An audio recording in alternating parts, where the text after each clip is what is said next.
Good evening, Flexi fam. I am Mary, founder of the Flexi Fit Menstrual Cup, and I'm on a mission to empower you to be free and fierce in your lives, period. And one of the things that I've been learning is that we don't know everything about our periods and our bodies and how they work, and it's not really something that our mums or sisters or hello dating playbook, is it you that means to join?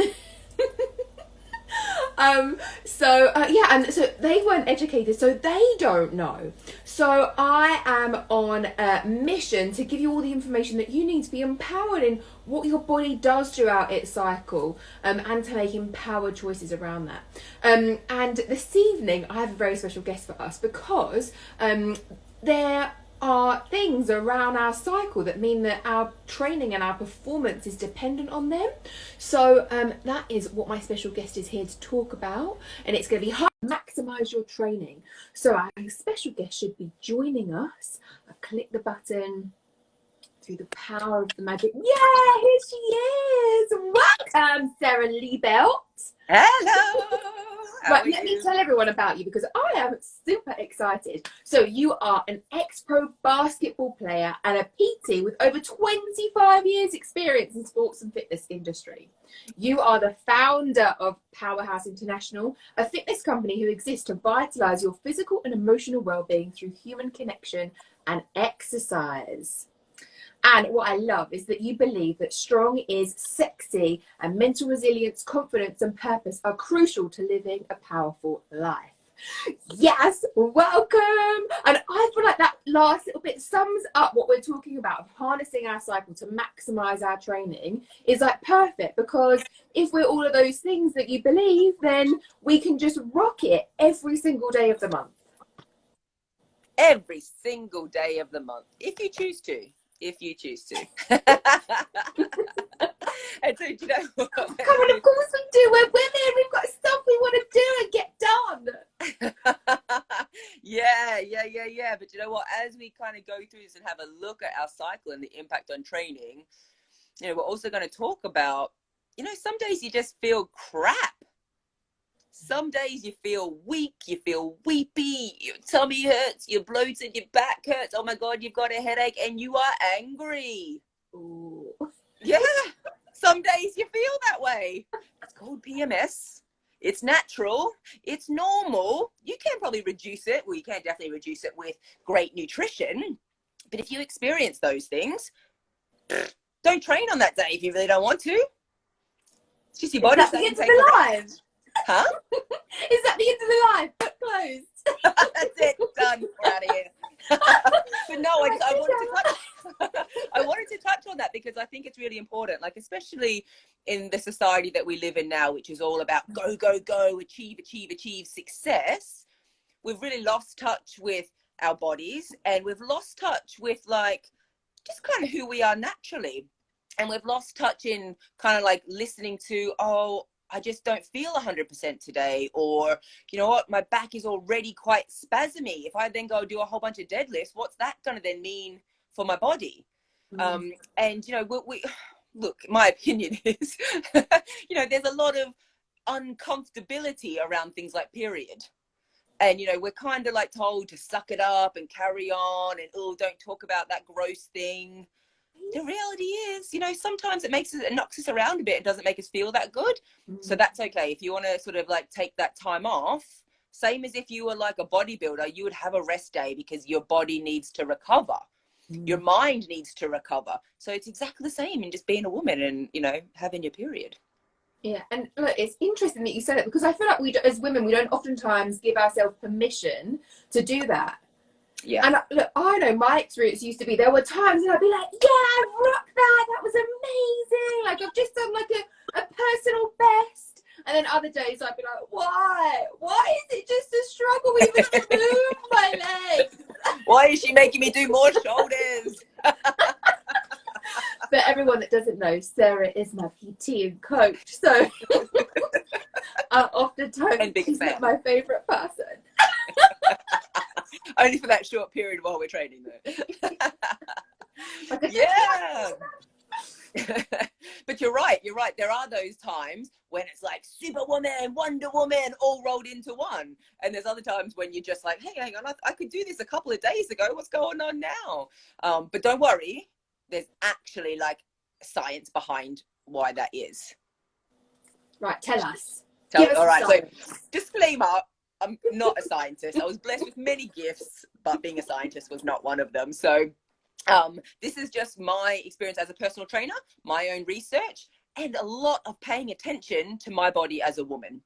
So there's 3 kind of main phases, if you will, of your period cycle, of your menstrual cycle. And for those of you that don't know, so that your period, your cycle starts on day 1 of your period and then ends like the last day before you get your period again. I didn't know that. I really didn't know that for ages. So the first bit, so from the first day of your period up until about ovulation is technically the follicular phase. So it's the first little bit. And things like progesterone and estrogen are low. So these things tend to cause like a bit of a dip in your energy. So if you're feeling a bit tired, that can kind of be one of the reasons why. You might also, just to have some extra fun and games, be kind of like on the tail end of your PMS.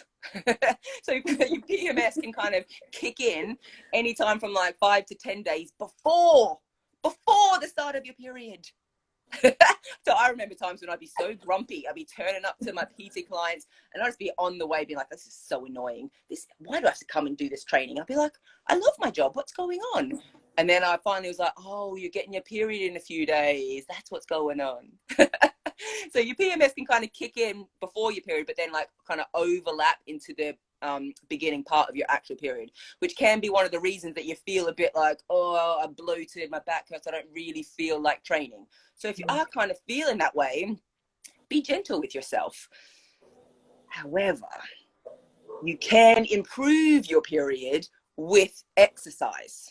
So, exercise promotes things like endorphins and serotonin, which can like be a mood booster and can also be like a natural painkiller, if you will. So if you really do want to train, things like strength training can be awesome in this time. And I think as a PT, one of the reasons that strength training is so awesome in this time is because, like, in my opinion, you kind of take it down a notch as far as like high impact, high movement kind of stuff. So strength training is typically like 5 reps of 5 massively heavy weights. You're not jumping here, there, and everywhere and bending and lunging and twisting and all that kind of stuff. You're kind of stationary, if you will, but you're moving a whole bunch of heavy weights, but in like a kind of just like in a static kind of plane, if that kind of makes sense. Yeah. So if you do want to train, you want to boost your mood and get your endorphins going, get into some kind of strength training. And what I love about that is if we're still feeling grumpy and irritated with people, we can take it out of the way. Exactly. Put your headphones on, load up those big plates, take your time, take it slow. Yeah, exactly. That do not disturb me. Why are you looking at me face? But don't worry, you'll be walking out at the gym at the end like, yeah, I feel better. I feel better now. Yeah. Awesome. All right. So then we kind of move into the middle phase, or like the ovulation phase. So ovulation kind of, like, everyone's a little bit different, but ovulation kind of takes place roughly around 8 days after your, like, the last day of your period. Yeah. So you've kind of got that window in there of like you're approaching your ovulation. I kind of call this the sexy stage. Yeah. Okay, you women, I know you women know that after you've had your period, there are some fun feelings in your body. Yeah, exactly. You're feeling a little bit spicy, a little bit sexy, a little bit nice and glowy in the face. That's what this phase is kind of all about. So we've got an increase in that estrogen that I mentioned before, and an increase in testosterone. So while we're feeling spicy and sassy and strong, some of that comes from this boost in kind of testosterone. So this is a great time for your high intensity type training. Yeah, a lot of women and like professional athletes kind of report that this is where they have their PBs. So potentially, Mary, what you were talking about before was when you're in that kind of like ovulation kind of phase, that's a sexy kind of stage. And that's because, like I said, that testosterone that really kicks in. So and also the testosterone supports your recovery and your muscle growth. So things like HIIT training now are really great. Things like hypertrophy, so like muscle building training, are really great because the hormones are in play to have you recover quicker and to support you in muscle growth. So if you're like kind of approaching or in that ovulation kind of like window, that's your like, you want to like get some PBs, you want to really rip through some calories, you want to go into sort of like muscle building, hit it hard in that phase. And how long will that last? So that roughly, I mean, if speaking from my cycle, by the way, check out Flow Tracker. It lasts for roughly about 8 days, roughly about 8 days. And typically by the time you've ended your period, you're ready to go. Probably the first couple of days, depending on your body, you know, you might want to like calm it down and everything, but then you can really start ramping it up. So in between, once you've kind of like had that last day of your period and into your ovulation day. Right. All right. So then we enter the luteal phase, which is from like the day after your ovulation to the first day of your period. And surprisingly enough, like this is when you might feel a bit bleh, when you don't really necessarily kind of want to train. And that's really just because like the progesterone rises and the estrogen really kind of falls. So it kind of has your mood be like a little bit low and your body temperature is rising. Your heart is working a little bit harder. So you're a little bit less kind of like internally stable than you were in the other phases. So your body's just kind of working a little bit harder than it naturally would anyway. So it's not the best time to then go into the gym and do a whole bunch of like burpees and, you know, big power movements and box jumps and all that kind of stuff, because your body's like already under quite a bit of stress. So it might be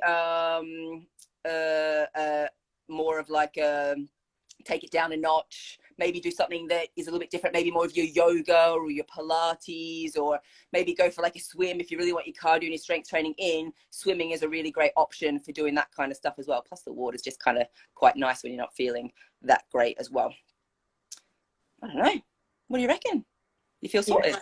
Yeah. Oh my God! Yeah, that's kind of it. Bashing it out.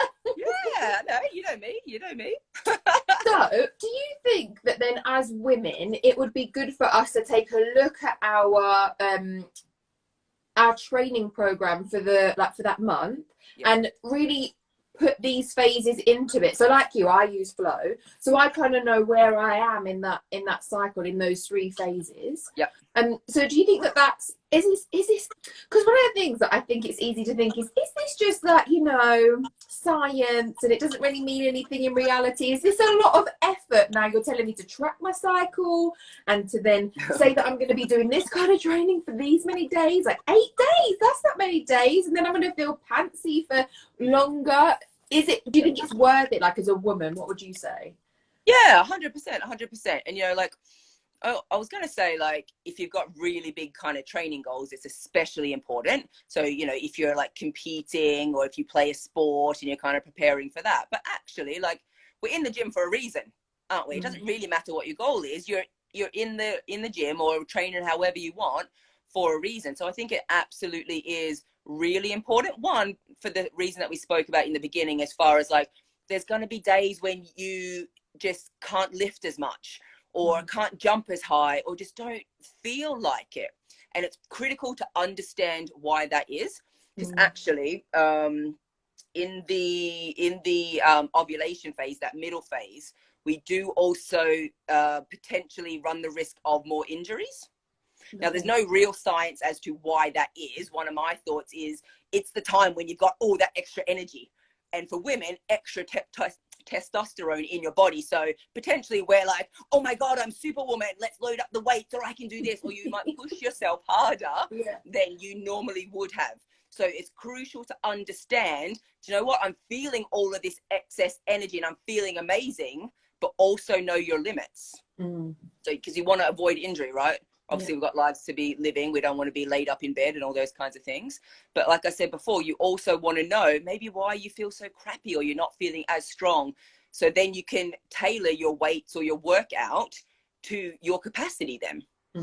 Because you know what, I always like to say, your 100% is going to be different on any given day, and your capacity, you know, kind of in that that luteal phase, that after your ovulation phase before your next period, might only be about 70% of your middle phase capacity. But actually, if you go at 100% of that 70%, it's still amazing for you and still really, really great. But it's important to know why you feel the way you feel. And then also, if you've got really big goals, like you want to, you know, you are competing in like a fitness competition, or you want to drop some weight and put on some lean muscle for health reasons, then, you know, in that kind of like middle ovulation period, that's when you really, really go for it.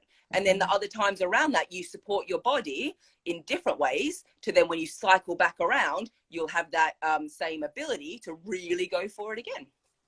Oh, yes, I love that. And what I've taken out of it the most is it's understanding our bodies. Yeah. And you might not have heard me, but just before you jumped on, I said that, you know, like, I'm so aware that, you know, my mum, sister, aunties, they didn't know these things to share with me and tell me. School didn't tell me, but actually they make a massive difference when we know. So, yeah, I think that this is a great step for like any woman that's out there listening to be able to understand her body and then implement her, like, some changes in her routine for not only listening to her body, but like you said, knowing that there are certain phases, because I know I get frustrated with myself. The first thing I go to is frustration. Yeah. And then now that I've now learned all of these things and they're in my life, I think, oh, is there a reason for this? Where am I in my cycle? Yeah. And usually the answer lies in that. There it is. There it is. Yes, yes. And I do think like things like the Flow app or whatever, you know, whatever one you choose to use, that's just the one that you and I happen to use, isn't it? Because of course you told me about it, so why wouldn't I do that? You know, I think that tracking that, like, because that's there, it really keeps you present to where you are in your cycle. So very quickly do you start to have that experience, what you just described as, oh, where am I in my cycle? It's very present in the forefront of your mind. So you asked about the extra work about the science of where am I in my cycle. You almost already know anyways. So it's not like you're getting out your calculator and you're looking at your calendar and you're checking in with the lunar cycles and the moon and the sun. It's literally there on your app, because you would have already opened it fairly recently anyway, because either you got your period or you're feeling a bit kind of funky and you want to check what's kind of going on. So it kind of just naturally sort of fits in with your life. Yeah, and definitely I think that for me, so I know I'm on my period, and then like you say, I've got like those 8 days and then I'm going to be ovulating, and then I know I've got how many that leaves left before it's my period again. So because they're not, there's like 3, isn't there? There's sort of like 3 things that happen. It's easy to track it. So so like, let's say it's me, what top tips could you give me so that I could then say, right, how could I incorporate those 3 things that you said into my routine for training? So your question is, how could you incorporate those things? Yeah, like how would I go about it? So I'm a straight off. So what I do is I just do the same thing the whole month through. Yeah. What would you think would be the top 3 tips to be able to say, right, I'm going to use my cycle to elevate my performance? Ooh, okay. Well, I would say first one is get really clear on your goals. Like, what is it that I want to achieve? Because once you know that, you can then figure out the type of training that you want to do. Is it big heavy weights? Is it a whole bunch of cardio? Is it a mashup of both? Is it that I just want to have fun while getting my heart and lungs healthy? So maybe it's an online Zumba class. Yeah. So once you kind of get your goals in place, you can then find the exercise and the activity that you want to do. I would then say use like your tracker, figure out kind of where you are in your cycle, and then kind of like loosely plan out your activities around that, or at least be aware of if things are changing for you and you're not feeling so great, or you're feeling super energized, at least be aware of that so you can check in. And then on those days when you're feeling massively energized, why not do 2 a day? 2 Zumba classes a day. Yeah, right? Yeah. Or do like, go for a run in the morning and then do like a body weight circuit in the evening. Why not double down on those days when you know you've got a whole bunch of energy? So then kind of like plan a little bit according to that. Would you ask for one more? Well, yeah, if you've got another one. Yeah. About how to incorporate into your cycle. I would say or just to maximize it, because this was the title, wasn't it? Was like, how can we harness our cycle to maximize our training? So even if there's a tip around that. Yeah, and I think the last one would just be really just pay attention to what's going on in your body. Yeah, listen and then act accordingly. Like I said, if you've got a truck ton of energy and you're feeling strong and you're feeling amazing, crack on. Do as much as you feel like you safely can. If you're feeling a bit bleh and you can't get out of bed, listen to that. And that's okay. If you're in the in-between where you're feeling a bit like cranky and a bit annoyed and you think, oh, actually, a little bit of gentle exercise would really get my endorphins going here, then do that. And then leave the judgment at home. I think your body is your best barometer and indicator about what is okay for you. Don't worry about what the Instagram girls are doing and all that kind of stuff, or the Instagram guys are doing, if you're that way inclined. Worry about what works for you. Love that. We'll just end there because that was perfect. You know how I am, short and sweet. All right, amazing. Thank you, Sarah. Thank you for being with us. I think that there were major insights and massive tips that you've given us. So thank you so much for your time and for being with us. And Flexi Fam, thanks for joining. I hope you got some value and you feel like you're more empowered in a way to now take some actions to go and have your cycle maximize your training. Right, go and do it, or don't if you don't feel like it. It's never black and white, is it, with us? It's never black and white. Never. Oh, thank you so much for having me. It's been an honor to serve you and to serve whoever ends up watching this, and just really share and like, you know what? It's beautiful and wonderful to be a woman, and we've got this tool of our period and our menstrual cycle at our disposal. So why not embrace it rather than resist it and use it for our advantage? I mean, that's what it's there for. It wouldn't be part of our lives if it wasn't there for us to use to our advantage. So go forth, use it, and thank you for having me. Yes, thank you. Oh, and also, if you really want to try some high intensity training with body weights and strength conditioning, hit up Sarah, because she does a class that you can come to once a week on a Friday. Frisky Friday. Only when you're ovulating. Right, exactly. Especially when you're ovulating. All right, thank you. Mwah.